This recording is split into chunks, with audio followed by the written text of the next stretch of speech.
Assalamu alaikum and very warm welcome to all of you. Today you're going to learn what is time reflection, graphical representation of time reflected signals, and mathematical representation of the signals with the example. This lecture is particular for the continuous time signal. So let's start. First we'll define what is the time reflection signal, and then we show you mathematically, graphically, and then mathematically. So the time reflected signal, also known as the time reverse signal, is a signal that has been flipped or mirrored along the vertical axis, that is the time axis, or the origin where t equals to 0 or n equals to 0. So you understand the continuous variable t is for continuous time signal and n is for discrete time signal. Mathematically, this operation replaces the independent variable t by minus t. So if original signal is x of t, then the reflected signal, which is denoted by y of t, is equal to x of minus t. So signal reflects around the vertical axis at t equals to 0. So that means the positive side of the signal becomes negative side, and the negative side becomes the positive side. Okay, so I'm talking about the x-axis, not about the signal amplitude, whereas the values of signal amplitude remains the same. So let's have it graphically. So this is the original signal x of t, and it is equal to t, and it is defined for t equals to minus 3 up to t equals to plus 3, and you understand from t equals to minus 3, you understand, right? So along this axis your t variable, and it has continuous values, right? So from minus 3 onwards up to negative infinity, or plus 3 onwards up to positive infinity, this signal is 0. So this only exists from minus 3 up to okay, so time equals to minus 3 up to 3. For the negative time, the signal has negative values because x of t is equal to t. So when t is negative, the signal has negative value, and when t is positive, so signal is positive value. For your understanding, the negative portion is denoted by red color and positive by the blue color. Now, how graphically we can see whether the signal is time reflected or not. So I have plotted both the signal here, the original signal, and its reflected version. So you see along this axis we have reflected. So this is the original signal, this is positive to the right. Okay, so now its reflected value will have positive to the left as shown here. Similarly, around this axis you see when t is negative, the signal has uh, negative value, right? So if I flip it, so you understand, this side becomes this side, right? So along vertical axis I am reflecting, so the portion of signal that is around the positive of t is now around the negative side, and similarly this portion, right? So this is 0 axis, you understand, this is 0 point. So all that signal that exists previously in the negative side will come into positive side. So this is the time reflected signal of this original signal. So let's have some mathematical treatment of it, how to do the reflection mathematically. So you have the equation, you understand this is the equation of the signal, and this is the valid interval of the signal.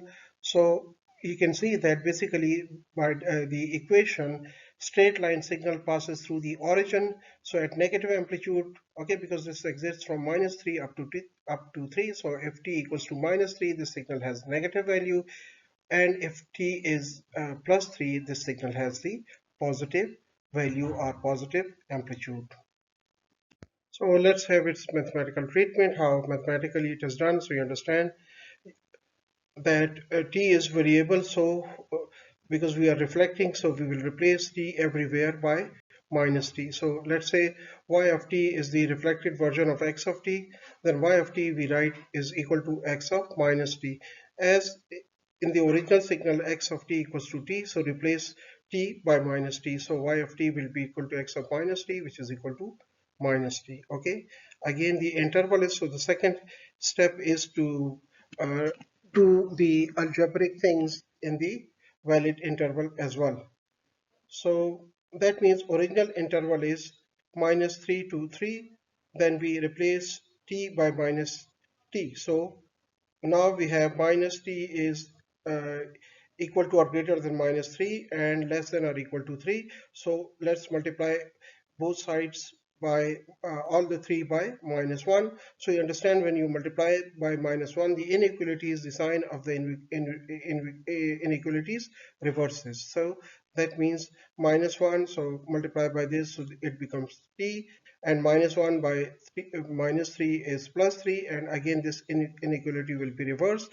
Similarly, when we multiply it by -1, this inequality will also be reversed. So that means after reversing, we'll have t is equal to or greater than -3 and less than or equal to 3. So this is how you do it mathematically.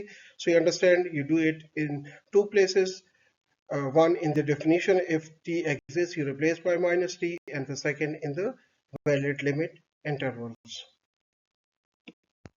So let's write the final reflected signals expression. So final expression is y of t equals to -t, and this is the interval. So this was the original signal. So hopefully you understand. Here we replace minus t by -t. So this becomes this one. And then again, if we replace, because this is symmetric type signal, so if we invert it again, we get the inverted interval will be similar to the original interval. But this is a specific case. In general, this is not the case. You may have different um, valid interval expression. So positive and negative side interchange, you understand, and a signal is mirror image of the original signal, which is x of t. So if we look at again graphically, so hopefully you understand the signals. I have shown you already. So the original signal is this one, and its reflected signal is this one. So if we see graphical interpretation, so red side becomes blue after reflection, blue side becomes red after reflection. Every sample moves symmetrically about t equals to 0. Only time axis changes, there's no change in amplitude axis.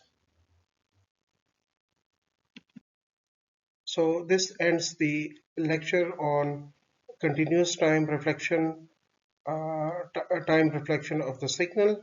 To summarize, in this lecture, we studied time reflection of continuous time signal. We transformed equations step by step. We learned how intervals behave during reflection. The focus was on visual intuition rather than memorization. So you understand, this lecture is part of Signal and System Foundation course with Python. So that's all from my side. See you in the next lecture. Goodbye until then.